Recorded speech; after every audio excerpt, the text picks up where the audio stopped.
the word behind me, you see where I'm at, Jamestown. As you see this beautiful body of water behind me, as water is the life source, but a lot of death, spiritual death, physical death happened on this land. I am in the historic Jamestown. The origins of slavery in the United States of America, the origins of racism in the United States of America. This is also the land of Pocahontas, the Powhatan Confederacy, the Pamunkey tribe. I'm just here to pay my respect as a descendant of the Native Americans, of the Africans who were roaming this land. Jamestown Island. I've been meaning to come here for a long time, but I'm finally here. Everything is divine timing because obviously with my new book, everything is about ancestral, me doing my genealogy. Everything comes right on time.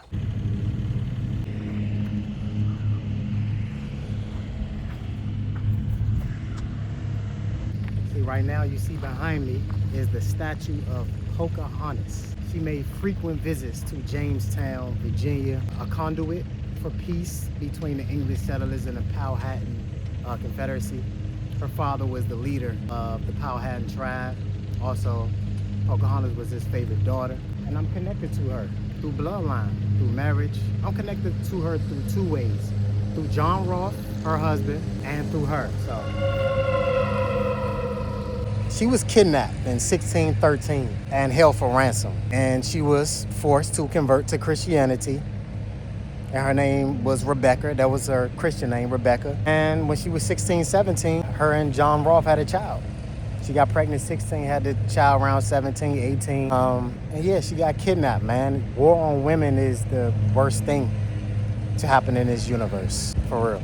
She went to England with John Rolfe, and on her way back, she died from light fever or something like that. If you see what's behind me, that is Captain John Smith. And Pocahontas saved that man's life from getting his head sliced off by her father in the Powhatan tribe. In the movie, they made Pocahontas and John Smith have like a romantic relationship. That wasn't true in real life. She eventually ended up marrying John Rolfe, not John Smith. So that was for entertainment purposes.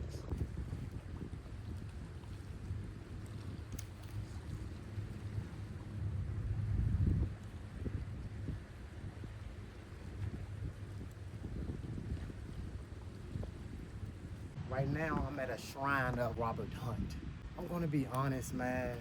Like, my epigenetics, my DNA, my trauma from my DNA is, like, Christianity. Because it was forced upon Africans and indigenous people, and it stripped us of our identity. That's like if you've been growing locks since you were 4 years old, and someone come when you 20, your locks down here to your back. And someone just comes and shave it off and say, I do this, so you have to do what I do because these are my man-made laws. And you are only pure if you have a bald head. Now, everybody in the town now has a bald head. Everybody is no more Rastafari, right? They just came, grabbed you by the neck, and that's what Christianity is. So it's like, my epigenetics of my relationship with religion and Christianity in specific is, fuck that shit. Like, it's the worst shit that ever happened to African and indigenous people. That's the brutal truth. Fuck that shit. It's like in any African and indigenous person who is Christian should be ashamed of themselves. But I don't judge you because I understand history, I understand trauma, I understand epigenetics, I understand everything in the entire universe, trust me. But you gotta wake up. You can't be blind to the truth. Every indigenous person, every black person who is a Christian, that is blind faith. That's not your soul. That's not your soul's religion. That's not your soul's spirituality. It's animism. It's the worship of nature, rocks, trees, air, all the 5 elements, including ether, water, earth, fire, air, and the ethers. That's what animism is. We are one. We know that we are one with nature. We obey universal laws, not man-made laws. There's no more animism. What's this? Because I'm just walking, just looking around. I'm just like, I fucking love nature. Like, nothing compares. I love history. I love nature. I love learning the truth. I love going to museums to see the bullshit that they tell from a whitewashed perspective because my third eye looks at it from a, third eye perspective. And I'm just walking in here just like, this bullshit. I just want to see what they say. They sugarcoat it. That's what they do. Museums sugarcoat the truth. And that's where I come and step in like, oh, all right. You see this marker right here. It already tells you the story. I'm at the first location where the first enslaved Africans from Angola was kidnapped.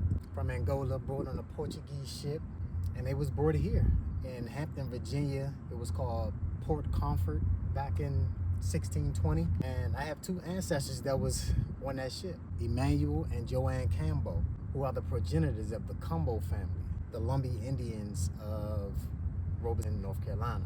I'm connected to them through my cousin George Applewhite from North Carolina. He married a Lumbee Indian, Betsy Oxendine. Her first cousin was Henry Berry Lowry, the leader of the Lowry Gang. Robin Hood type guy, was a hero.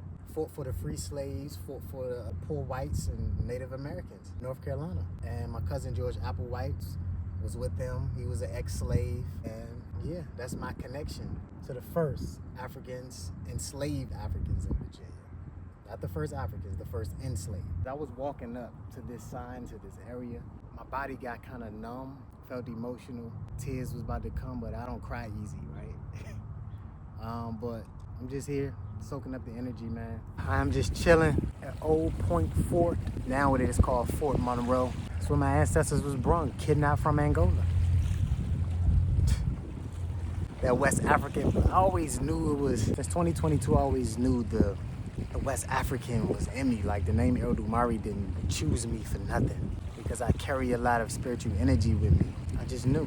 Shout out to the West African gods before me, man. And I know there's so much that I still have to find.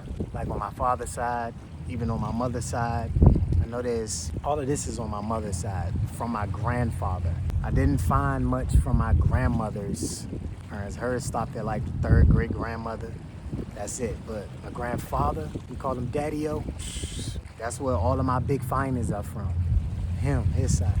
And I remember when I was in Mexico City for the first time, or the second time. I think the second time. I was in a restaurant eating. It was the second time. I was in a restaurant eating, and there was a picture of this guy, the Mexican guy. And his like, you see how my mustache is? Like, and my grandfather, his was kind of like that. And I saw this guy on this picture. I'm like, he looks just like my grandfather. So I'm just looking like, there's probably some Mexican shit in there, in the bloodline. And here I am on my genealogy search. There's everything. I ain't find no particularly Mexican yet, but you know, there's everything. Native American, white, black, Asian. Come on, man.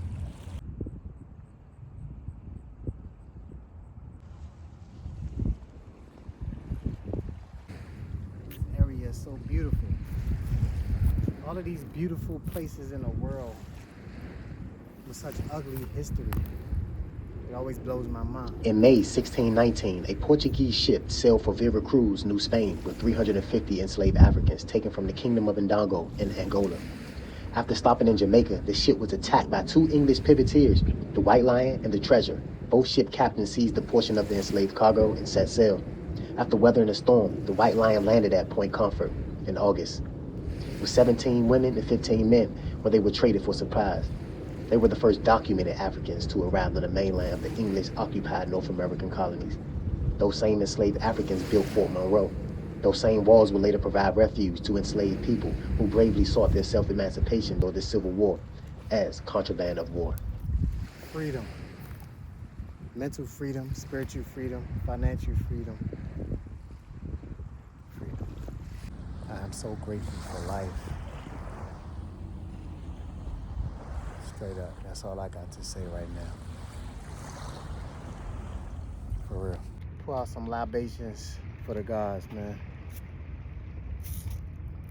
For the ancestors who was kidnapped from Angola.